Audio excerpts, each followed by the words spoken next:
देखिए, BPSC result जारी कर दे तो ये इससे मतलब ये नहीं कि बीपीएससी की जीत हो जाएगी। बीपीएससी अंदर खाने अपने करीबी लोगों के थ्रू, अपने करीबी कुछ चैनल्स और उसके माध्यम है, उसके थ्रू ये भी सूचना देने की कोशिश कर रही है कि 71वीं बीपीएससी का नोटिफिकेशन। लेकिन ये बीपीएससी की एक चाल है, इसमें बच्चे फंसने वाले नहीं है। हाईकोर्ट के डिसीजन का सब लोग सम्मान करते हैं, आज भी हियरिंग है, उसका हम सब सम्मान करते हैं। लेकिन सरकार छात्र हित में डिसीजन ले, ये सरकार के लिए भी सही है। चुनावी वर्ष है, इतना ज्यादा ईगो पे ले लेना अच्छी बात नहीं होती है। और कहीं से भी ये गलत नहीं है छात्रों के री एग्जाम की मांग।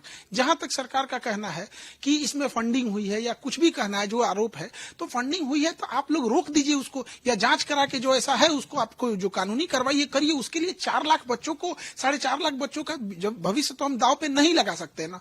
सरकार का एक चीज ये डर है कि कहीं इसका राजनीतिकरण दोबारा ना हो जाए। तो ये बच्चों की जिम्मेदारी है, हम सब की जिम्मेदारी है कि हम सब सामूहिक रूप से ये चीज की जिम्मेदारी ले कि इसका राजनीतिकरण नहीं होगा। क्योंकि कई बार चीजें जब राजनीतिकरण हो जाती है तो राजनेता लोग को क्या है कि फिर वो अपनी राजनीति में लग जाते हैं और भुगतना पड़ता है छात्रों को। तो क्या सरकार ने ऐसा कुछ छात्रों को मैसेज भेजा है कि राजनीतिक पार्टियों को दूर रखें और हम फिर इस पे चर्चा करें? देखिए, सारे छात्र, अब हम सारे छात्र हो गए, शिक्षक हो, सारे लोग को कोई, देखिए कोई राजनीतिक पार्टी आ जाएगा तो उसको कोई भगा थोड़ी सकता है। लेकिन इस बार कोई राजनीतिक पार्टी नहीं आ रहे हैं। सारे छात्रों का भी कहना है कि कोई राजनीतिक पार्टी नहीं आ रही है। और सारे लोगों से भी कहते हैं कि आप लोग को जो भी सपोर्ट है, आप अपना विधानसभा का सत्र स्टार्ट हो जाएगा, वहां से आप समर्थन कीजिएगा। यहाँ बच्चों की भविष्य की बात है, उनको री एग्जाम दिला दिया जाएगा, वो अपने से घर चले जाएंगे। और हम सरकार में बैठे लोगों से भी विनती करेंगे, खास करके हम अपने जो सेक्रेटरी सर हैं वहां पे, दीपक सर से, कि थोड़ा सा बड़ा दिल दिखाइए। रिटायरमेंट तो हो गए, लेकिन एक तो होता है कि एक तो गिफ्ट दे के चले जाइए बच्चों के लिए। बच्चे जिंदगी भर याद रखेंगे कि लास्ट मोमेंट में भी आपने साथ दिया था। कई बार क्या होता है कि उन लोग को ये डर होता है कि कहीं राजनीतिक एंट्री दोबारा ना हो जाए, तो इस बार दोबारा राजनीतिक एंट्री नहीं होगी। लेकिन ये 110% हम बता रहे हैं कि इसमें बहुत बड़ी धांधली हुई है। और ये चुनावी वर्ष है, अगर वो री एग्जाम करा देंगे तो इनका उनको फायदा भी होगा। और अगर री एग्जाम नहीं कराएंगे तो इसका बहुत बड़ा नुकसान भी हो जाएगा। क्योंकि फिर ये बच्चों को लग जाएगा ना कि फिर हमारे साथ तो डिक्टेटरशिप टाइप का हो रहा है। तो इसमें जरूरी है, थोड़ा दीपक सर से पर्सनल रिक्वेस्ट भी करते हैं, हाथ जोड़ते हैं कि आप बच्चों के लिए काम कर दीजिए। हम लोग पर्सनल व्यक्तिगत रूप से थोड़ी मांग रहे हैं, हम लोग को क्या ही मिलेगा, लेकिन किसी के घर में दिया जल जाएगा तो वही है दीपक सर हैं, दीपक जला दे किसी घर का और री एग्जाम करा दे, सारे बच्चे खुशी खुशी लौट जाएंगे। लेकिन बोर्ड तो लगातार जिस तरीके से प्रेस कॉन्फ्रेंस में रिजल्ट जब जारी हुआ उसने बताया, डेटा भी दिया कि कैसे जो लड़के आंदोलन कर रहे हैं या जिन पर केस हुआ है, कोई क्वालिफाई नहीं किया है, नेगेटिव मार्किंग आई है, और जो पास करने वाले बच्चे हैं वो कहाँ धरना पे हैं, जो पढ़ने वाले हैं वो तो पढ़ रहे हैं। हमारे क्लास में हम आपको कभी मिलाएंगे जितने बच्चे हैं जो कह रहे हैं, उनको डर इस बात का, सर हम पास तो हो गए हैं पीटी, लेकिन मेंस में सीटवा बेच के हमको फंसा देंगे सब। आयोग इतना तत्पर है, वो एक एक डेटा निकाल लिया कि कितने पास हुए हैं, धरना में कौन थे, उनका फोटो मैच करके नाम करके मिला लिया। लेकिन आयोग ये नहीं बता रहा है कि बीपीएससी ने जो टीआरई परीक्षा ली है उसमें डोमेसाइल जो नीति होना चाहिए, कितने डोमेसाइल है, क्या परसेंटाइल है डोमेसाइल का और क्या परसेंटाइल है एक्सटर्नल का, ये जो डेटा उसके पास नहीं बताने के लिए बीपीएससी को कहा जा रहा है डोमेसाइल करने के लिए, ये उसको नहीं पता है। उसको कहा जा रहा है सप्लीमेंट्री रिजल्ट देने के लिए, तो इसमें नहीं पता है। वो अपनी गलतियों को छुपाने के लिए ये कहेंगे कि इनका रिजल्ट नहीं हुआ है। धांधली करेंगे तो रिजल्ट होगा कैसे?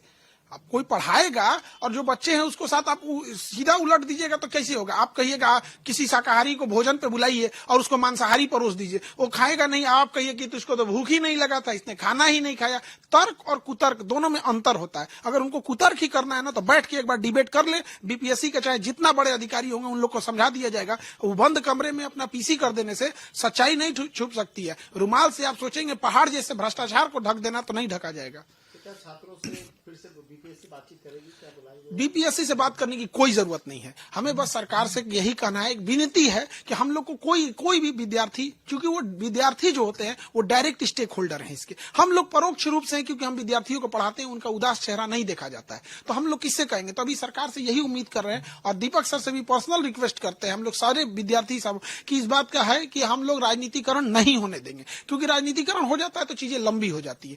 लेकिन रिक्वेस्ट भी तो आदमी उन्हीं से करेगा, और अगर रिक्वेस्ट भी नहीं मानिएगा, हम आपके पास याचना करें, विनती करें, आप नहीं मानिएगा और नहीं री एग्जाम करेगा, तो एक बार अपने मन से सोच के देखिएगा, ये तो हमेशा के लिए गांठ बांध देगा। ये जिंदगी भर वो बुढ़ापे तक याद रखेगा जिसका सिलेक्शन नहीं होगा कि मेरा इन्हीं थोड़ी थोड़ी वजह से कोई अगर साथ दे देता तो उनका भी हो जाता। आपको अगर लगता है तो आपको एक री एग्जाम करा लीजिए। हम लोग तो ये भी कहेंगे, सारे विद्यार्थी कह रहे हैं कि आप री एग्जाम कराएंगे, आप दोबारा विंडो ओपन कर लीजिएगा, वो फाइन भर देंगे। बच्चे फाइन भर के एक दोबारा फॉर्म भर सकते हैं। हम शिक्षक लोग लोगों से कहेंगे, जो आर्थिक मदद कहेंगे हम लोग देने को तैयार हैं बीपीएससी को। हम हर चीज कहते हैं, जो गलत हुआ है उसको बस सुधार दे। क्या आपको लगता है कि सरकार तैयार होगी? सरकार तैयार हो जाएगी, बस उसको डर इस बात का है कि कहीं राजनीतिकरण ना हो जाए। हम बच्चों से भी रिक्वेस्ट करते हैं कि इस बार हम लोग को हारना नहीं है। कितनी लंबी आखिर लड़ाई लड़ेंगे लोग? हम लोग कोई आंदोलन करने के लिए थोड़ी हुआ, किसी को कोई एक्सपीरियंस थोड़ी है। बेचारा कोई बच्चा भूखा है, कभी खाना मिल गया तो मिल गया, नहीं तो भूखे पेट मच्छर काट रहा है, गर्दनी बाग में बैठ रहा है। उसका सोचिए, अगर धांधली हुआ रहता, अगर गलत बात रहता तो इतना लंबा ये प्रोटेस्ट नहीं खींचता। तो क्या सरकार तक आप लोग पहुंचे हैं या पहुंचे? बच्चों की मेहनत रंग लाई है। हम लोगों ने अपने 80% तक अपनी भागीदारी में, हम लोगों ने जो बच्चों का मुहिम है ये व्यर्थ नहीं गया है, बहुत करीब है। बस राजनीतिकरण ना हो, और हम लोग पूरी कोशिश कर रहे हैं, सारे बच्चे लगे हुए हैं कि री एग्जाम कराया जाए। हाईकोर्ट का भी फैसला, क्योंकि देखिए सरकार जो है, अगर सरकार सबूत रख देती है तो जीत हम लोग की हो जाएगी। तो बस सरकार से यही कहना है कि आप बच्चों के लिए ठीक है, आप हाईकोर्ट के मत्थे फेंक के साइड हो जाइए। परीक्षा पे चर्चा भी, प्रधानमंत्री ने भी तो आज बच्चों से बातचीत की, उन्हें बताया कि किस तरीके से परीक्षा जो होती है उससे टेंशन फ्री कैसे रहा, कैसे तैयारी। एक बार हम लोगों से बात कर लेते, कैसे टेंशन फ्री रहा जाता है। पता है, यहाँ पर कल परसों मेरे यहाँ बीपीएससी के ज्वाइनिंग लेटर लेके आए लोग, यहाँ पे जो एसडीओ बने या जो भी बीईओ जो बने लोग यहाँ पर, तो डीईओ का, तो ज्वाइनिंग लेने से पहले हमारे पास जो बच्चे थे वो क्या कह रहे थे, सर कि ये ज्वाइनिंग लेटर में कुछ खास नहीं है, इसमें बस मेरा नाम है और सिग्नेचर है, ये है यहाँ पे, इससे कुछ बनना बिगड़ना नहीं है, ये तो बस ऐसे सजा के रख देंगे। लेकिन ये जब तक नहीं मिला था ना सर, दिल का धड़कन था कि कहीं कैंसिल मत हो जाए। तो बिहार के बच्चे जो पढ़ाई कर रहे हैं, या बहुत सारे परीक्षाओं में, ऐसा नहीं केवल बिहार, यूपी, राजस्थान, गुजरात, मध्य प्रदेश, यहाँ परीक्षा दीजिए, पढ़ के फिर पेपर लीक हो जाएगा, फिर उसके लिए लाठी खाइए, फिर री एग्जाम होगा, फिर उसके लिए लाठी खाइए। तो मोदी जी को वहां से ना विद्यार्थियों का जीवन काफी धुंधला दिखता है। एक बार कभी वो लोग ना विद्यार्थियों के बीच में आके चर्चा करें, फिर समझ में आता है कि हमें परीक्षा से लड़ने में डर नहीं लगता है, डर लगता है इस सिस्टम से लड़ने में,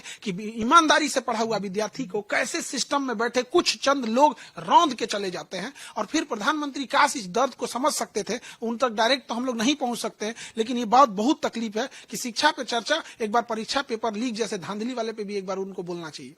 गर्मियों की छुट्टी होने वाली थी, मेरे पापा आने वाले थे, तो हम लोग सभी खुश थे। तो मैं एक बेड पे चढ़ के डांस कर रहे थे, डांस कर रहा था, लेकिन वो पहले ही आ गए। फ्रीज। तो मैं उस समय तो कंटिन्यू नहीं कर सकता था ना, तो फ्रीज फ्रेम टाइप का हो गया। कसम पैदा कर